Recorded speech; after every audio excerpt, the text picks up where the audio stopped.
Welcome to Friday Forum, March 24th, 2023.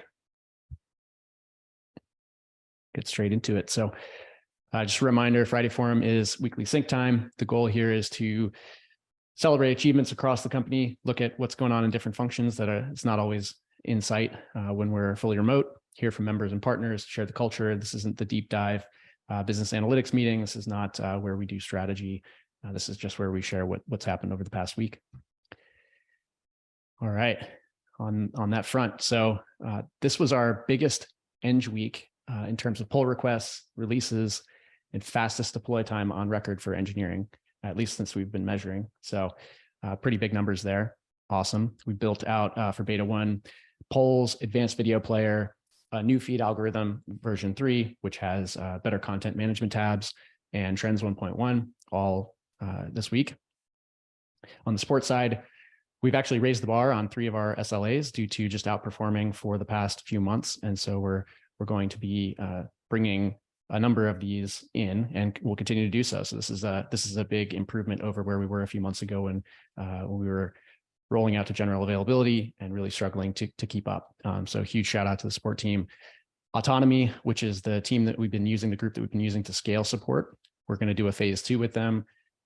Basically amplifying the amount of support we've got from Autonomy, especially over weekends, to alleviate our team to be able to rest, recover, et cetera. So that's going to be great. And then we've got kind of all hands on deck from the support team, helping out with product strategy across the board. So gonna have another shout out on that in just a second. My emojis got all screwed up here, which is annoying. We also doubled the beta 1 size. So originally we had, I think, 330 people for beta 1, which starts April 3rd. We've now doubled that, and we're going to split it into two plans, or we're in the process of doubling it with new signups. We're going to split this into 2 separate plans, which will give us a really nice insight into kind of an A/B strategy in terms of what sorts of plans people are really resonating with. So did a fast sprint on expanding the number of or the sign up flow for more people, sending out new email campaigns, including A/B tested versions, which you can see over here. And we have an onboarding survey ready. So once we take those signups, they're going to go through the onboarding survey, which will allow them to pick the plan, which of the 2 plans they want to go into. We also have a retro, which Ben produced for the first wave of beta 1 signups. So the 330 people that had signed up. And we ended up with a conversion rate of about 9%. Our target was 10%. So, ballpark good. This is the first kind of shot on goal for this sort of thing. So that's a nice first swing. We'll be learning a lot more as we go through beta 1, beta 2, et cetera. And then Lauren's kicking off a business model project, which is diving into the market research and positioning strategy for the CGM optional product. We're digging into Q2 growth priorities, which Tom is taking lead on. And then kind of parallel to that, Ms. is taking lead on a bring your own device exploratory pilot. So we're going to look at additional options for expanding the availability of CGM, driving price down, a couple things that we haven't revisited in several years, including Amazon Pharmacy potentially.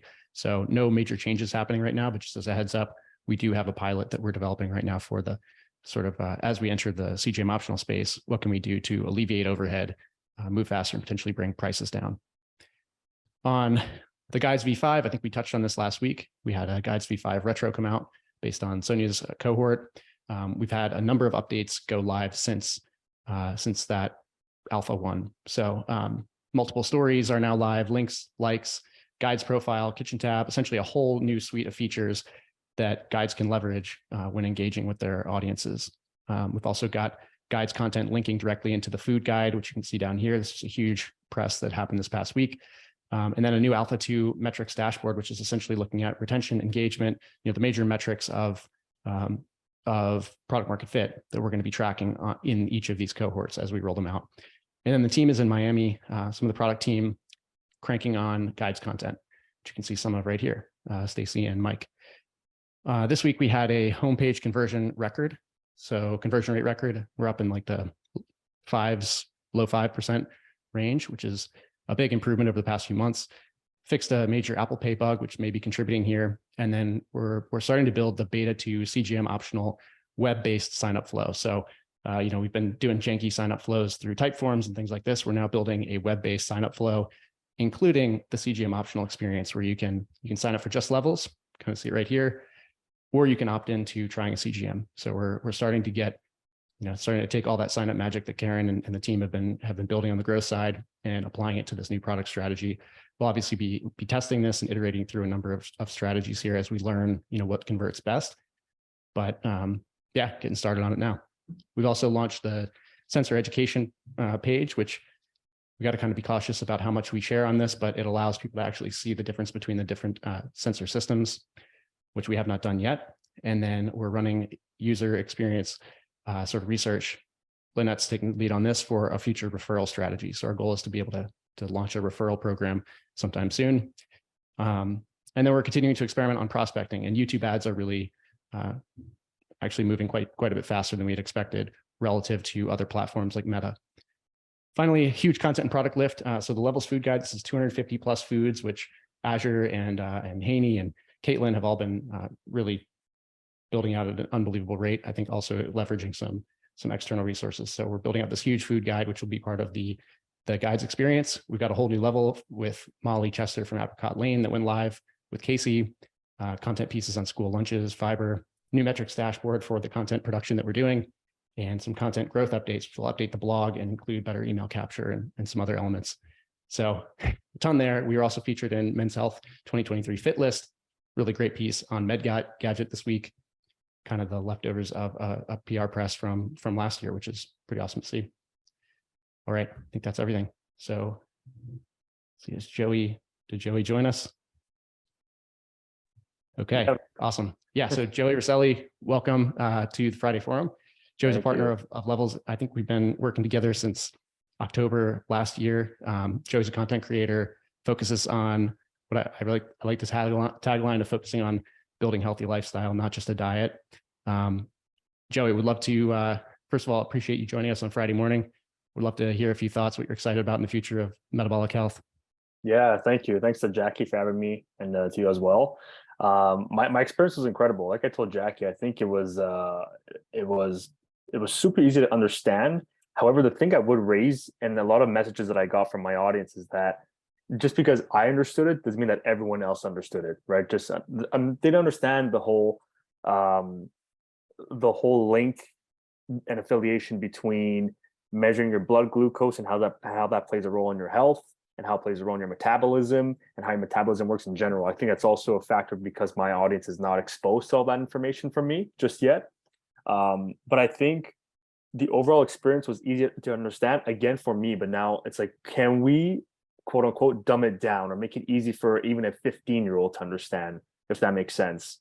Like I like, for example, when it showed there was a 53, thank you, Lynette, yes, easily digestible, thank you. For example, when there was, let's say, I think your first 24 hours, once the first 24-hour experience is over, there's a article that appears for a suggestion, for a recommendation, for a tip, for a little more in-depth guidance. And I think if we can make those articles a lot easier and not as lengthy for the user to understand, I think that would help a lot more as well, right? Like, why did my glucose spike by 53 milligrams, for example? Or what are the top 10 foods that can help when eating pasta, for example, to help balance blood sugar levels? Those are the top two things that I'd raise awareness to from my experience.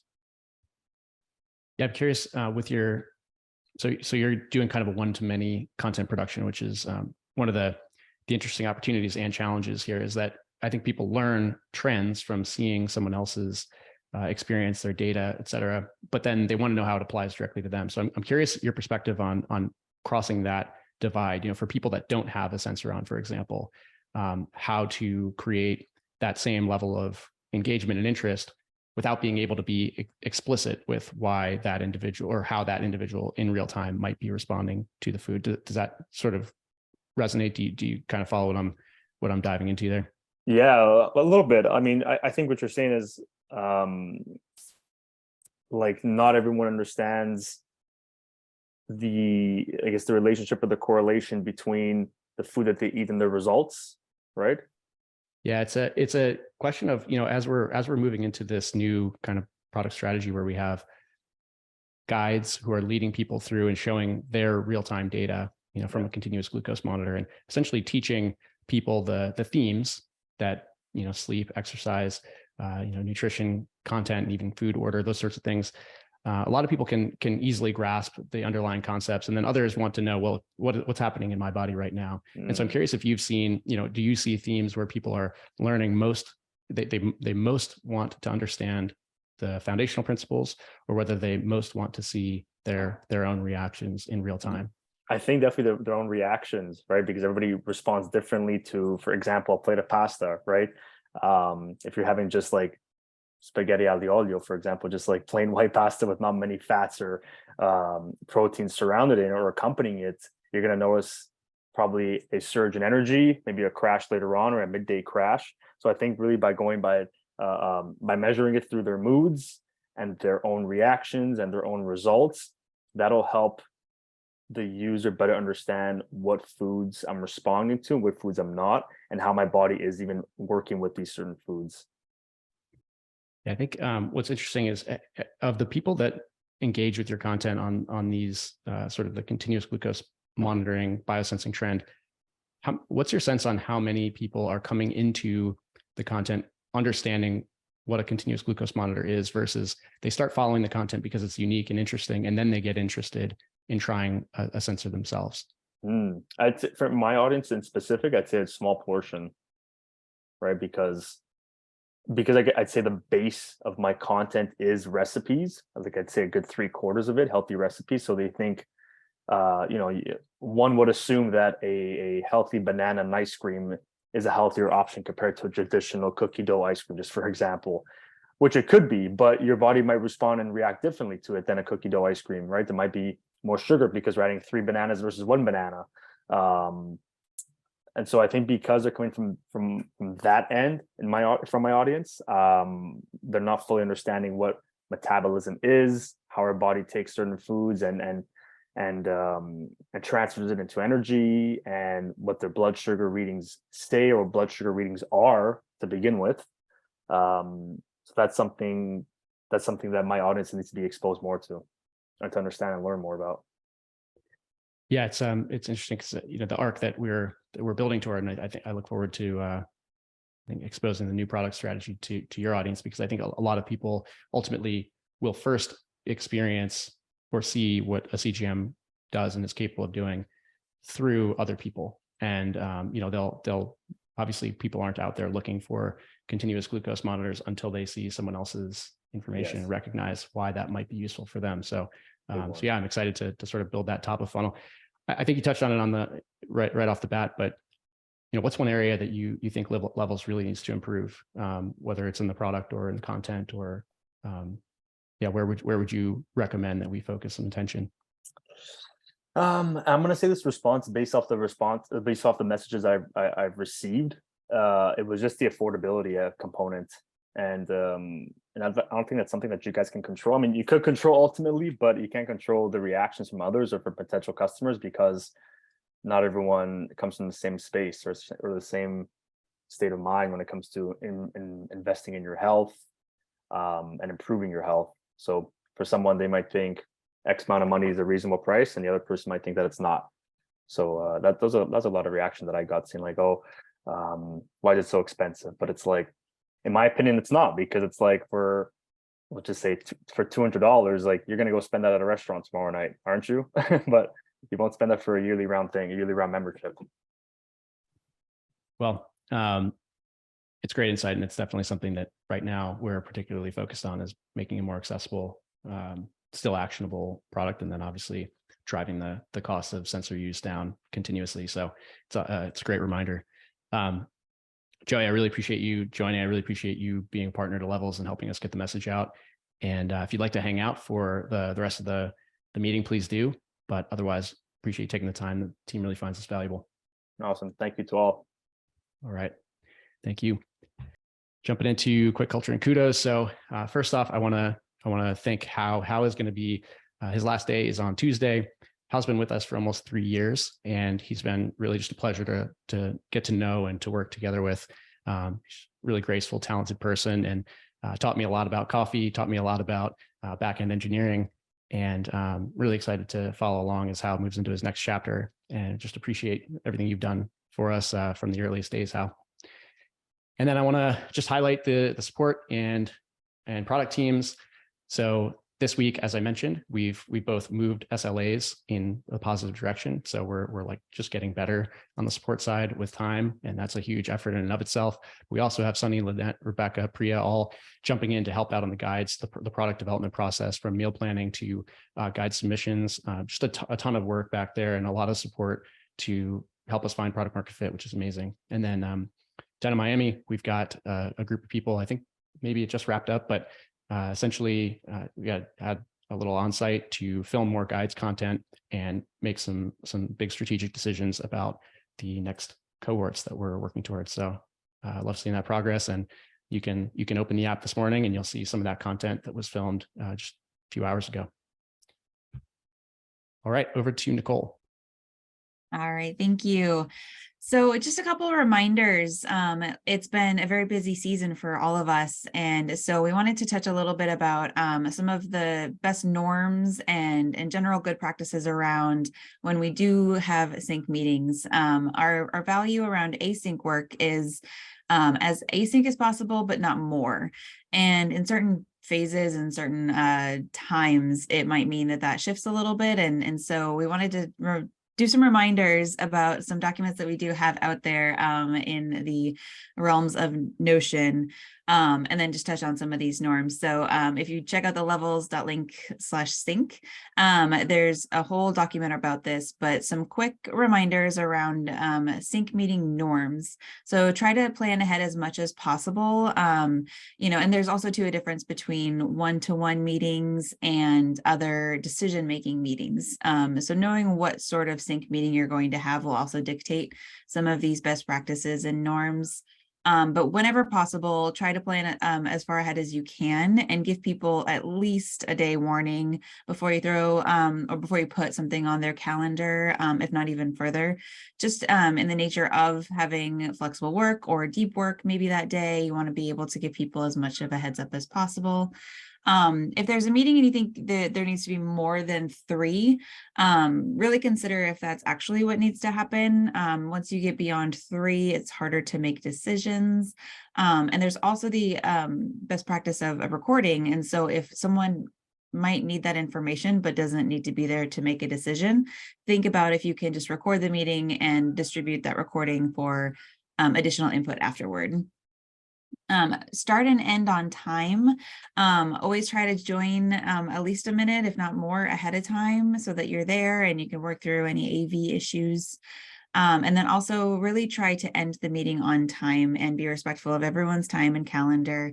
In the case of a brainstorming meeting, or if there's sort of an expectation that this might go over, that's totally fine. And just make sure everyone's aware that they can jump off if needed. And that actually jumps ahead to another one, which is the permission to exit. So if you do find yourself in a meeting and you don't necessarily need to be there, you are totally welcome to just slip away. And that is encouraged and fine. And again, you can always catch that recording later too for additional context. Make sure you have that clear focus and understand what the decision or the action item is to come away with. And that will also really help with making sure that things feel like they're moving forward versus being static. And then avoid recurring meetings as much as possible. There's some companies that'll do a recurring meeting wipe off the calendar and restart or go bankrupt on them and start from scratch every quarter or once a year.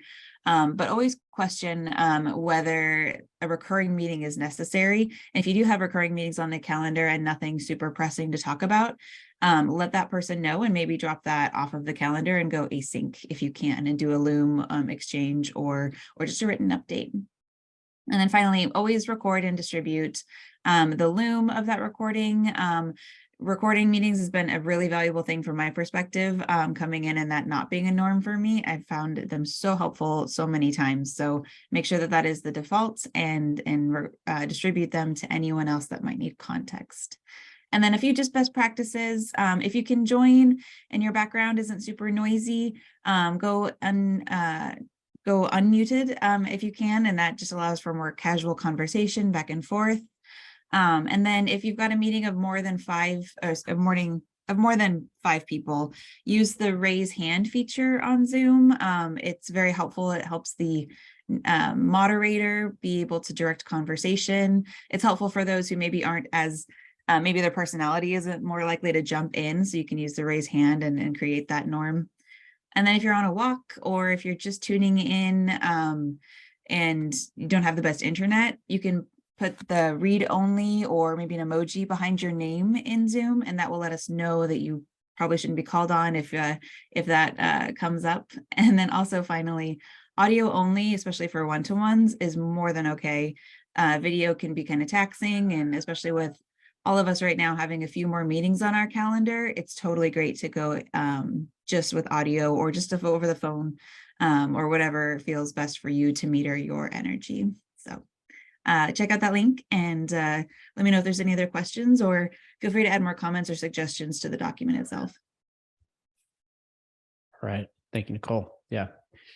Highly recommend the walking meeting. I've been doing a bunch of those lately. All right. Company objectives. So just a reminder, main thing we're focused on is showing people how food affects your health. Everyone should be working towards this priority. If you aren't, definitely raise that.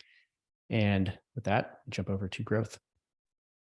All right, here is an update on beta 1 conversion tests. There's a retro, super long loom. You don't have to check it out, but we'll go over everything pretty high level. So next slide, please. This is familiar to Riley Walker, a little hat tip. This is something we had at Skip, more orders, no new work. And so this was a value that we had internally where whenever we worked with restaurant owners, that was our positioning. We'll get you a bunch of orders and there's no new work. So going into conversion tests, had to think about this value of how do we actually convert people? How do we create orders without actually creating additional design and engine product work? So next slide, please. We needed a starting point. And so went to first principles thinking, what would it take to get my mom or a friend or someone into the beta? And it's pretty simple. You kind of just need their name, their email, and you need to be able to collect payment because we're not handing over 10 bucks. Next slide, please. So thinking about payment infrastructure, what do we have as an MVP? How can we start to collect payment? For Sonia's V5 cohort and Stacy's as well, we were using Typeform with a Stripe integration to collect payment.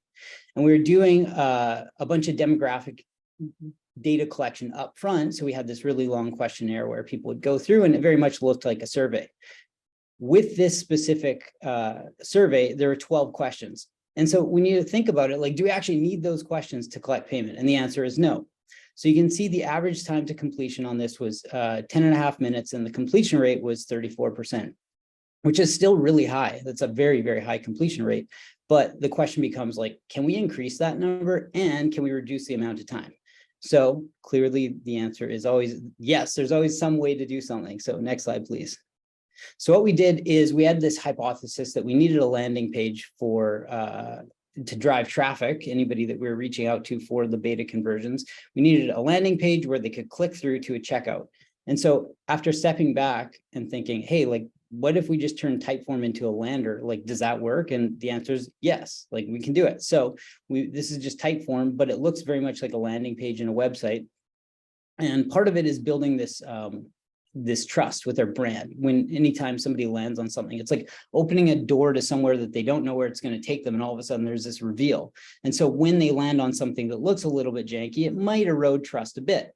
We've got a pretty well curated brand, if you want to call it that, and we take a lot of time to think about all these touch points. And so having somewhere that people land and they go, this feels like Levels, it feels cohesive, that was important. So you can see that by minimizing it down to name, email, and payment, we were able to increase the completion rate to 70%, so doubled the completion rate. And one of our goals was to reduce the time to completion by a factor of 10. So we reduced it by a factor of 10, which is awesome. Next slide, please. So how do we start? Got to start small, of course. So cold emails, personal outreach, rather than going through drip and just saying, let's reach out to 1,000 people, picked 9 names from the most recent people, the 9 most recent people on, I think that was like February 22nd that reached out, or sorry, that signed up for our email list, and reached out to them personally from my inbox. And the goal was to test messaging, like what questions are they going to have about this thing, so that we could figure out whether or not our value prop and our positioning made sense. And there were a couple of trigger words in there that we changed because questions did come in. So the first one was guides. There are questions around like, am I getting a PDF? Is this a person? Like, I don't understand this. So that was a pretty good data point. The next was around 4-week journey. Some people ask, like, am I paying $10 per week over the course of 4 weeks, or is it $10 for a month? I don't understand. So that was a pretty easy change where it sounds semantic, but changing to 1 month versus 4 weeks makes a big difference in framing. And then even though it says you don't need to wear a CGM, people still ask like, hey, do I need to wear a glucose monitor? The takeaway was we got to reiterate that a few different times, and we got to make sure that people understand what it is, when it starts, and set expectations. So we changed guides to arbitrarily, just as a placeholder, to metabolic rebalance. So it sounded like a program. We started referring to guides as coaches, levels coaches, and then 4-week journey became a 1-month journey or program, I think it was. So next slide, please. We got 4 conversions out of those 9. So that was early data point, but then scale up slowly. So you got to find these breaking points when segmenting leads. So going into drip, we've got 336,000 people in drip. And unfortunately, we don't have country attribution for a ton of people, specifically people in the US. So the best way to put a whole bunch of work, when we said no new work, whole bunch of work onto supports plate, is to just reach out to people and they go, wait, this is international, I can't get in the door. So thought through, what if we segment by Pacific, Mountain, and Central time zones? So that limits, like, we know we've got a pretty tight slice if we segment that way. And then how do we ensure that we're not getting any of those sneaky Canadians in there? So we did some geofencing on the short link so that even if people landed on it, they would be redirected to the website. That ensured we're still missing people on Eastern time zone. That's not for the sake of beta. There's a lot of people in New York who use our product, but this at least gave us some assurance that we're not going to be creating a whole bunch of churn and work and people that are a little bit disappointed. So reach out to 100 people, did this, and it worked pretty well. So next slide, please. Then you start A/B testing. We do this again with 100 and then 200. You keep sort of scaling up. So first with subject lines, we wanted to see, it doesn't matter what is in the content. It's kind of like, who cares what's behind the door if people don't even open it? So you want to figure out like what's going to make people actually open this door here. And so we ran 5 subject lines, and we figured that the exclusive invite one, we figured that out, that was the one that got the highest open rate. It ended up having an 80% open rate. And I think the click-through rate ended up being 20% on it, which is super high, versus other ones like the $10 offer, it didn't have any click-through, and it didn't even have as high an open rate. So there's certain things of figuring out which one's going to work. So we figured out our subject line. Then we went to content length. And so the hypothesis is, hey, I get this really long email, like abort mission. I'm not going through that thing because it's way too much. The shorter one's going to convert better. Naturally, that's what you think. But the long one gave enough context with the program, a product marketing video, and then some social proof as far as those little blue squares or testimonials of what people said about the previous programs. That was the winning email. So we ran with that for all the campaigns. Then the next was pricing. We wanted to see what was the willingness to pay of $10 versus $20. We only ran pricing tests for very small numbers of people, but what we found is that $10 for bottom of funnel leads. So this means people who open the email converted at 8.3%, which is super high. And $20 was 6.1%. So you go, okay, well, that's great. Maybe, but $20 actually has a higher leverage point on revenue, because even though it's got a lower conversion rate, you find that $10 has a 45% lower impact on overall revenue. And we have to take like the caveat to all this, we got to take these data points in isolation because they're small sample sets. They're not statistically significant. We don't know how that extrapolates into the future for retention and all these things. But again, it's data points. And so we've got some now. Next slide, please. So results and outlook. So after 5 campaigns, we filled the beta with 336 people as of last Tuesday. 268 people were new leads, 68 people were retained from Sonia's V5 cohort, and our target was 250 people. So everyone's going like, is this good? Is this bad? The takeaway, the main thing is that the conversion test gave us a good early signal, but not a significant gauge to extrapolate growth moving into general availability. So even if it was super high, we don't want to say, hey, look, like this is going to have the same impact as we reach out to more and more people. We have to look at conversion, with retention, with engagement, with all of these other metrics as quantitative input plus qualitative feedback that we're getting as things evolve and get tighter. So yeah, our target was 10% for a strong signal. And so being 1.7% below, we didn't hit that target for a strong signal, but this is based over just called 4,800 leads and pretty good signal. So happy with that. Next slide, please. Post-acquisition. So gardening emails, super important. And why? It's to mitigate the doorbell effect. So somebody signs up 3 weeks ago and they're ringing the doorbell. They're going, I know someone's there, but no one's answering. And we don't want people to start to either lose trust or build resentment towards us if we're not setting expectations and keeping them warm. And so every Friday we've been sending these emails that are basically metabolic health primers or what to expect with the experience. And these are the emails that have been getting the first one. I think the first one is the one that had like a 92% open rate, which is like mind blowing. It just shows that like people are very hungry for this information. The second is doing proper onboarding. So doing a handoff between growth and product to make sure that these leads are now being onboarded and their expectations are being set as far as downloading the app and what to do next. But the reason to do this is we could, within growth, we could do all this onboarding and take this on. There's still a lot of shared responsibility between both, but if we take on this work, then we're not focusing on our area of impact, which is bringing more people into the future betas and starting to think through that. So everything has to work in sequence. So it's important to have that very clear handoff and make sure that we're doing everything from the type form surveys to the emails that go out. So it's been a great way of working together between product and growth. Next slide, please. So the main takeaway, the silly analogies that always come up somehow, our whole family has grown up fishing. You can see Pam's on the board, Theo, Penny, Zoe, they're all there. Pam's even pregnant in a bunch of those pictures, but one and done never does it. So you can't send one email just like you can't take one cast and expect that you just land a fish. Fishing is very similar to email where you can change the lure, you can change the structure, the water depth. There are all of these considerations and you have to keep tweaking and learning and tweaking and learning, and it takes a lot of patience. So we've got lots of fishing to do and lots of casts to take. So that is it. That is beta 1 conversions. Nice. Great dive, Ben. Thank you. Yeah, looking forward to seeing how this evolves, obviously, as we're still super early, but building these signals as early as we can is the move. All right. I think Maz is going to lead off here on product. Thanks, man. That was really great. Love the fishing picture at the end. Welcome to the product update of March 24th. Here we go.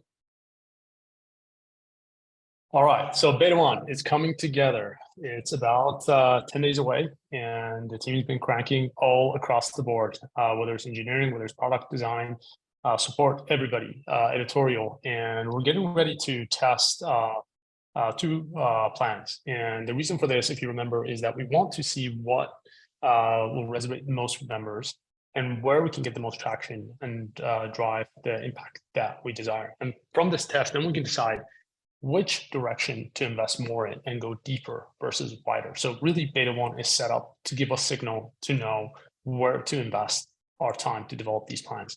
And so the plans are effectively the two side of the spectrum.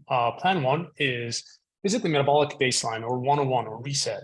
It's basically to teach you the fundamentals and to encourage you to adopt some of these metabolic health principles and to make small changes that will lead to big impact over time. But it is slower and it is less commitment and it is a lot of the basics. And it's really towards people that want to avoid disease, longevity, and it's a lifestyle type approach. Plan 2, on the other hand, is the other side of the spectrum, is one that's higher commitment. It's actually targeting weight management. And the way we position this healthy and strong, it's basically focused on losing body fat and building muscle and strength. And that program is higher commitment, higher motivation, and higher specificity. So we are going to test these two approaches. One is led by Stacy and the other one by Sonia. And we will see where we see more traction and how do we learn to make these programs better and more effective based on beta 1. So all that is coming together. There's a huge effort going on to pull all this together for April 3rd. Next slide, please.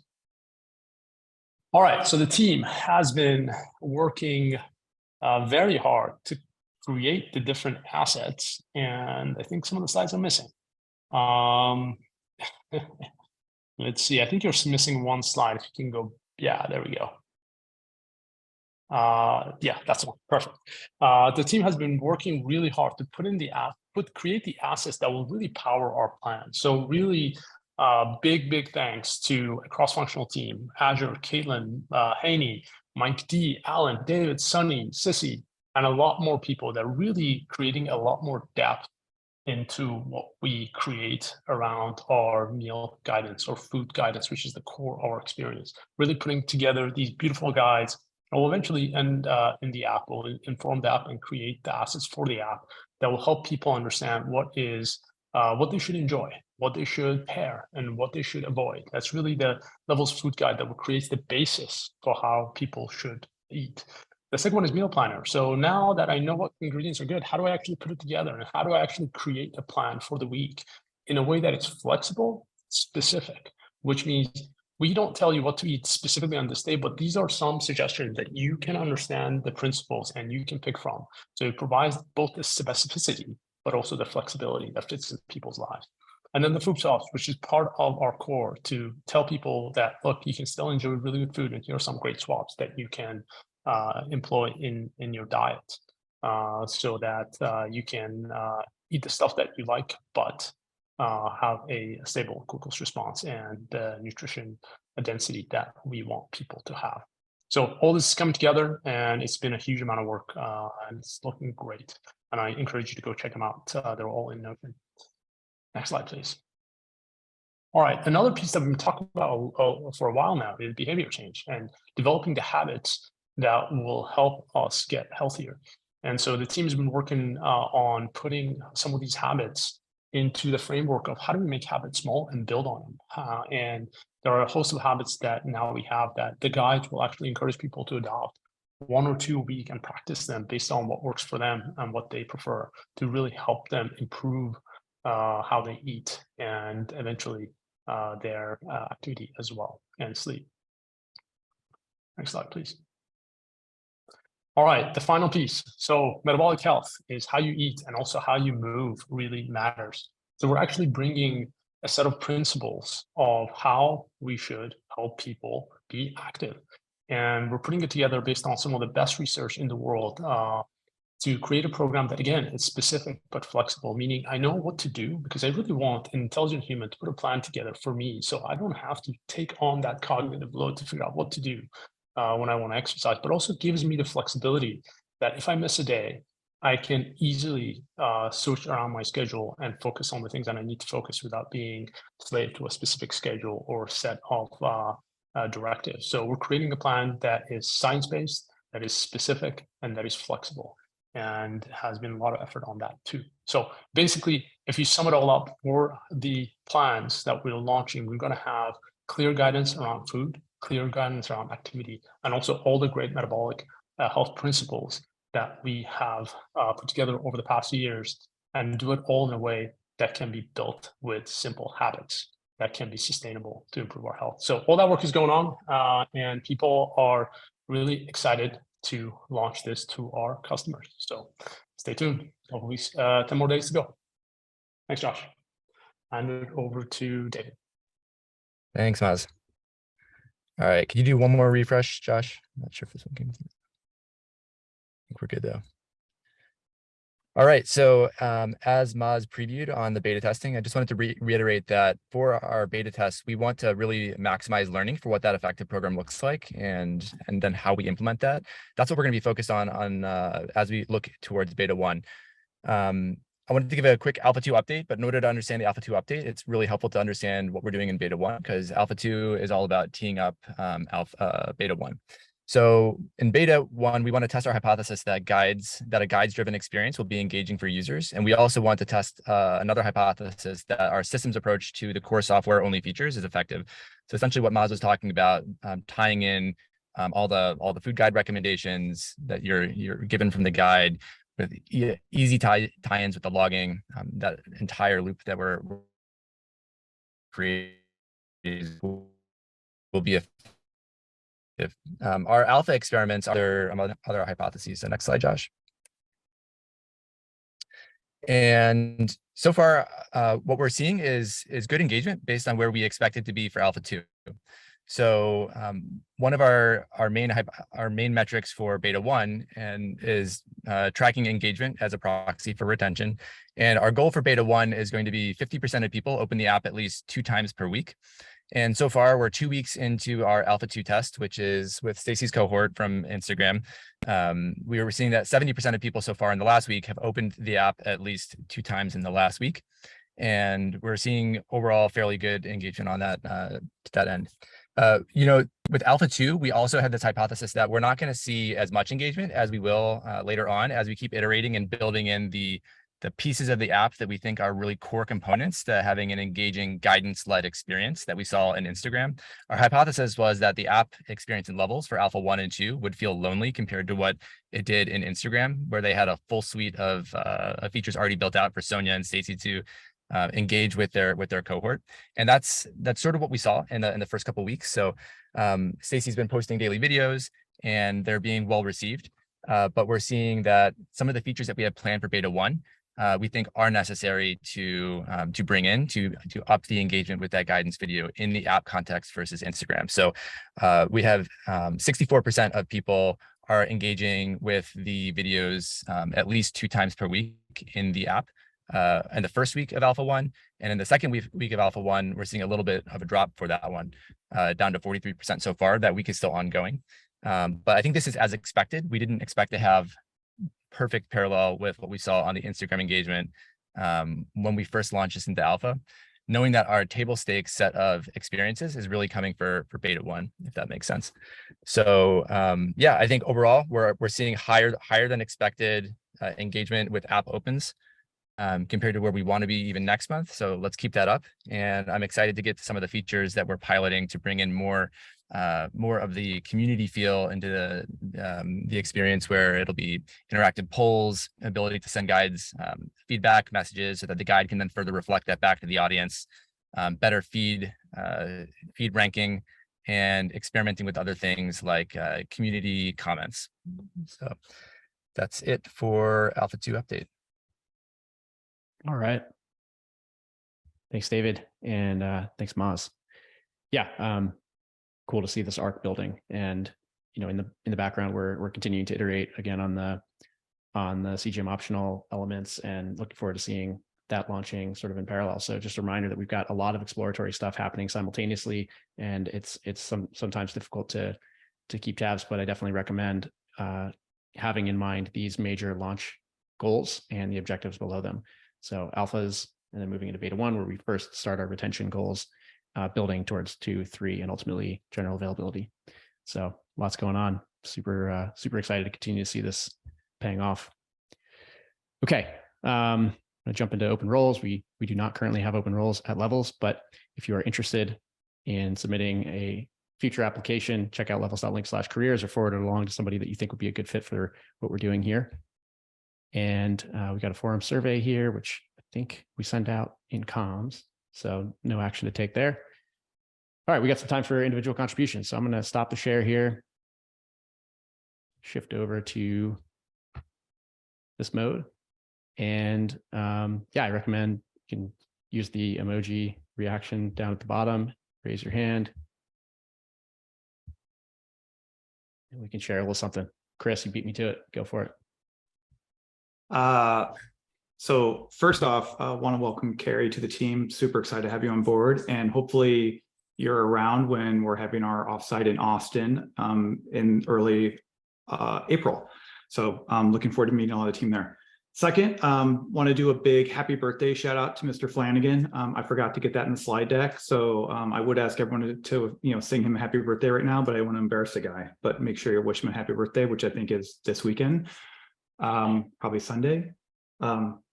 And then lastly, I would say it's super exciting to watch the speed of, or any kind of velocity with the product and all of the alpha, the betas.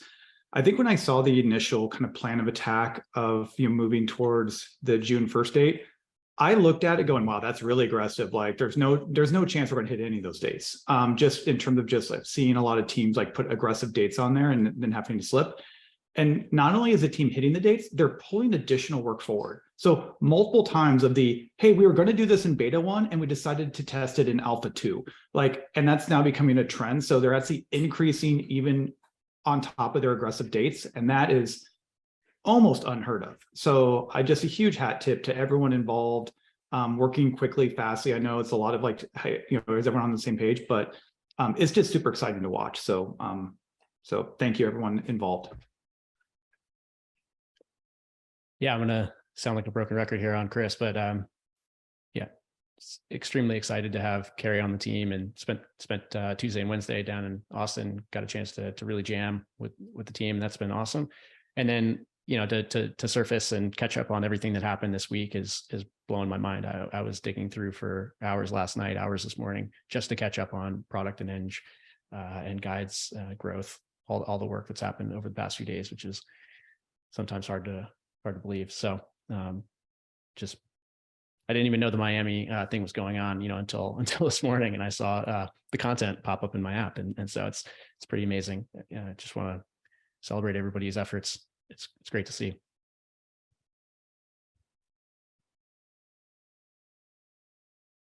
We just Scott? go now? Yeah. Yeah, nothing new to add. I just feel like there's last 8 weeks, I feel like just a renewed sense of rigor and movement, and it's felt like everybody on the team is rallying around it. I think we're seeing it in product, or feeling it in product maybe the most, but I feel like everyone's responding really well, which has been really cool to watch. So just to call that out. I want to wish a happy birthday to Tom. His birthday's tomorrow. Happy birthday, Tom. That's it for me. Thanks, Scott. Oh, Scott's birthday too. I forgot we share a birthday, Scott. We did this last year, and I'm pretty sure I'm going to do it to you every year now. So that's hilarious. I totally forgot. I was like, why is Scott wishing me a happy birthday? Because he wants a happy birthday. That's why. Big birthday week for the team. Priya. Hi, everybody. Okay, so personally, I'm really excited because I'm going to try to sell my Tesla this weekend. I inherited it kind of in my divorce, and most of you know that I've had so many issues with it, so I'm really excited about that. And then work-wise, I did something really hard for me this week, which was ship something that didn't work out. And I know Chris in the beginning, when I first started, and the queue was like, Priya, you got to be okay with making mistakes here, and or things not working out and stuff like that. And so it was really, really hard for me to ship this like guides audition that didn't work out because of a life event that kind of happened this weekend. And so I just really appreciate all the support that I got from everybody, which was, it was really hard to send out something like that that didn't work out. So I just wanted to say that I'm still really excited about guides, and that I'm super excited to support it from behind the scenes for now. But thank you for encouraging me, even though it didn't work out as the way I wanted it to. So yeah. Appreciate that you still went for it, Priya. And sorry to hear about the Tesla. It's a revolving door. I actually picked one up last week, and I'm loving it so far. I know. I think I'm in the minority there, but we'll see what happens. All good. Hui. Yeah. First of all, I definitely share the sentiment with everyone else here. So excited about so many things happening, and welcome, Carrie. Specifically, I also want to say I'm so proud of the engineering org and everyone on the team. There's so much momentum, velocity, sense of urgency, sense of ownership. Yeah, I'm just so proud. And on personal side, I'm going to throw a birthday party on Sunday for my son. So it seems to be birthday season. Yeah, so happy birthday to the people who are having birthdays. Yeah. Last one. Tom. Yeah, I mostly just wanted to say that it feels great to be back. I haven't been on a Friday forum in a few weeks. I was in Africa for 2.5 weeks, and appreciated a bunch of people stepping up while I was out. And man, do you really feel how fast this team works when you're out of the country and on vacation? The people I was with just couldn't believe like how much work and documentation was piling up when I'd give them updates on what it felt like to catch up. And people were just sort of looking at the friends who also work in startups were looking at the looms and the documents being produced and the work happening, and they're like, your team is out of their minds. And I said, yes, they are, in the best way. So yeah, it feels really good to be back, and the speed, velocity has just been incredible. Oh, also shout out to Mike D. I opened the app this morning, and like, candidly, I'm not really a social media user. And so I was kind of skipping through the videos and not taking them like super seriously. But Mike D was showing me how to make chia pudding, and I stopped and literally made it like 2 minutes after watching it. And like, all jokes aside, it was a really fascinating aha moment for me with the app, where I've never been a recipe person, but just seeing the visuals of someone jumping right into making something in such a practical way, like, I couldn't believe that I took action on it immediately. So that was definitely like a product aha moment for me this morning. Mike's making Tom a man of action. I never thought I'd see it. Just kidding. Happy birthday, Tom. Ben. Yeah, stoked to have Carrie join the team. Very excited about that. Super stoked this week on watching all the checkout work come together too. There's so much collaboration across product and growth and all these things going on. So hat tip to Karen and Scott and Galit and Cosima. And there's just so many people contributing to it. And it's kind of fun to watch it all sort of happen in Figma or happen in whatever platform these iterations happen in. So super stoked on that. And then personally, Ms. sent me like probably 2 or 3 weeks ago this new app called Street FC, and it's basically like pickup games for soccer. So even though I said I've hung up the boots and I'm no longer playing, went on Nike and ordered a pair of boots. And so I played on Wednesday night, and it was actually super fun to play with random people, and it was quite competitive, and yeah, enjoying that. So probably do that every couple weeks and keep it casual, but that's it. For the non-Canadians, I think Ben's referring to cleats when he talks about boots. So they're called in the UK too, Josh. Thank you. Well, sneaky Canadians. That's the topic of this week. Karen's got my back. It's okay. All right. Any other, we got a couple minutes left here. Rebecca. My win is that I made guides videos kind of as a tryout and submitted those on Monday, and it was really fun. It was energizing. And after I was done, it was kind of like I was in this place of, it doesn't matter if I show up in levels like this or just in my own life, but like showing up and creating that was just so, it was like an opening for me. So I felt really good about that. Just really excited about the direction of product and the guides. And I think we're doing really big things. Also, like to echo what everyone said, just like everything's moving at such a fast pace, and I feel so in it, and it's really awesome.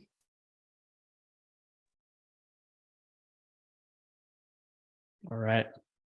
Happy to end on that note if nobody else wants to jump in, but it's as good as any. Cool. Well, yeah. Thanks again, everybody, for crushing it this week. Looking forward to continuing to accelerate, and have a great weekend.